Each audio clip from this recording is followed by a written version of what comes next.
ओम नमः शिवाय। ओम नमः शिवाय।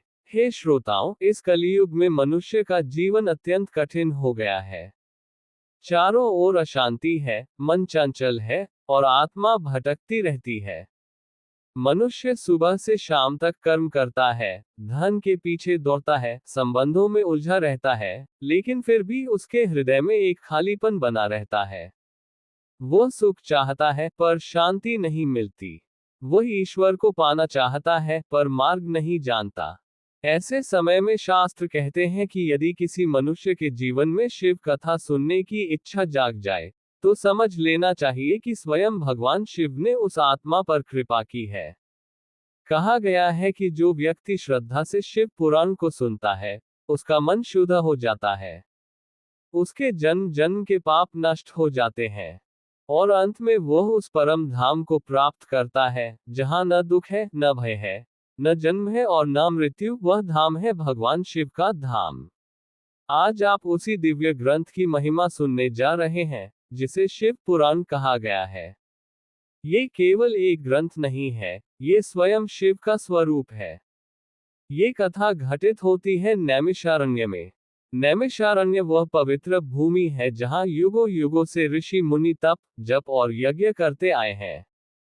वहां की भूमि तप से पवित्र है, वायु में मंत्रों की गूंज है, और वातावरण में वैराग्य की सुगंध फैली हुई है।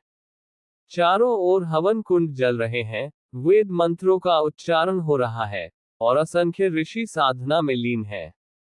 इसी नैमिषारण्य में ऋषि शौनक अन्य महर्षियों के साथ विराजमान है।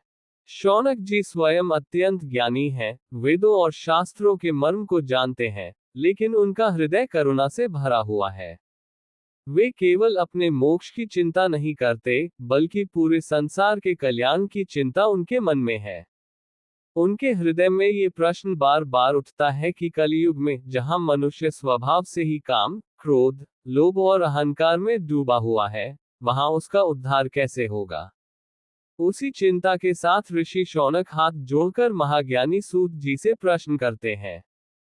वे कहते हैं, हे सूत जी, आप सभी सिद्धांतों के ज्ञाता हैं। आपने वेद, उपनिषद, इतिहास और पुराणों का गूढ़ ज्ञान प्राप्त किया है। कृपा करके हमें पुराणों का सार समझाए। बताइए कि ज्ञान और वैराग्य के साथ समर्पण से प्राप्त विवेक किस प्रकार बढ़ता है। संत पुरुष काम, क्रोध, लोभ जैसी बुराइयों पर कैसे विजय प्राप्त करते हैं। ये कलियुग ऐसा युग है जहां प्राणी स्वभाव से ही राक्षसी हो गए हैं। अतः कृपा करके ऐसा उपाय बताए जो कल्याणकारी हो, शुभ हो और पुनर्तः पवित्र हो, जिससे मनुष्य शुद्ध होकर सदा के लिए शिव की प्राप्ति कर सके। ऋषि शौनक का ये प्रश्न केवल एक प्रश्न नहीं था।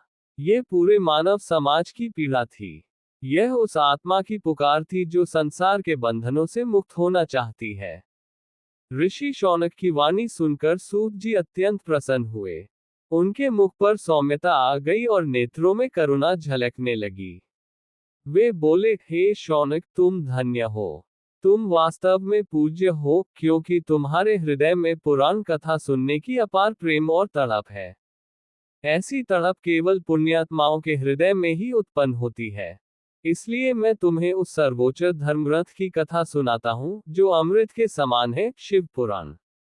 सूत जी आगे कहते हैं, ये शिव पुराण भक्ति को बढ़ाने वाला, ज्ञान को जागृत करने वाला और वैराग्य को स्थिर करने वाला ग्रंथ है।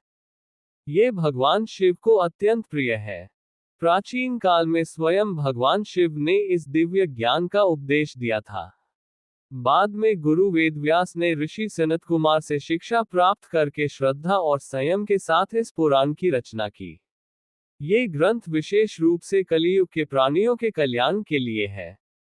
क्योंकि इस युग में न कठोर तप संभव है, न दीर्घ यज्ञ, न कठिन व्रत। कलियुग में यदि कोई साधन सबसे सरल और सबसे प्रभावशाली है, तो वह है शिव पुराण का श्रवण। सूत जी कहते हैं कि शिव पुराण सर्वोच्च धर्मग्रंथ है। इस संसार में रहने वाले प्रत्येक मनुष्य को भगवान शिव के विराट स्वरूप को समझना चाहिए। शिव पुराण को पढ़ना और सुनना ही सर्वोत्तम साधन है। इससे मनुष्य को वांछित फल प्राप्त होते हैं। ये ग्रंथ मनुष्य को निष्पाप बना देता है। पहले उसे इस संसार में सुख, शांति और संतोष देता है, और अंत में उसे भगवान शिव के धाम में स्थान दिलाता है। सूत जी विस्तार से बताते हैं कि शिव पुराण में 24,000 श्लोक हैं और यह 7 खंडों में विभाजित है।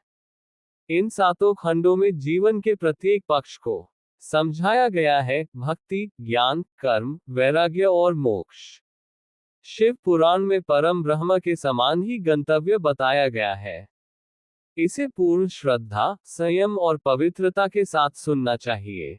जो व्यक्ति प्रतिदिन प्रेमपूर्वक शिव पुराण पढ़ता है या सुनता है, वह निस्संदेह एक गुणी आत्मा बन जाता है। भगवान शिव ऐसे विद्वान और श्रद्धालु व्यक्ति से अत्यंत प्रसन्न होते हैं और उसे अपने निवास स्थान में स्थान प्रदान करते हैं।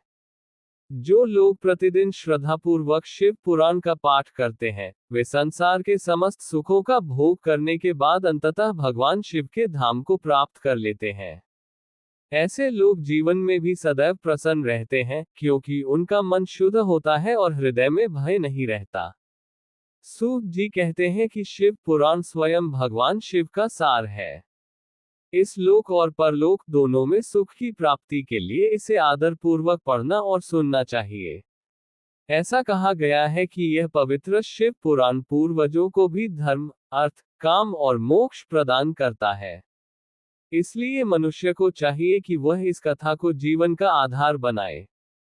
शिव भक्तों, यदि इस पावन कथा को सुनते समय आपके हृदय में भक्ति का एक भी भाव जगा हो, यदि शिव पुराण की यह वाणी आपके मन को थोड़ी सी भी शांति दे पाए हो, तो इसे अपने हृदय तक ही सीमित न रखें।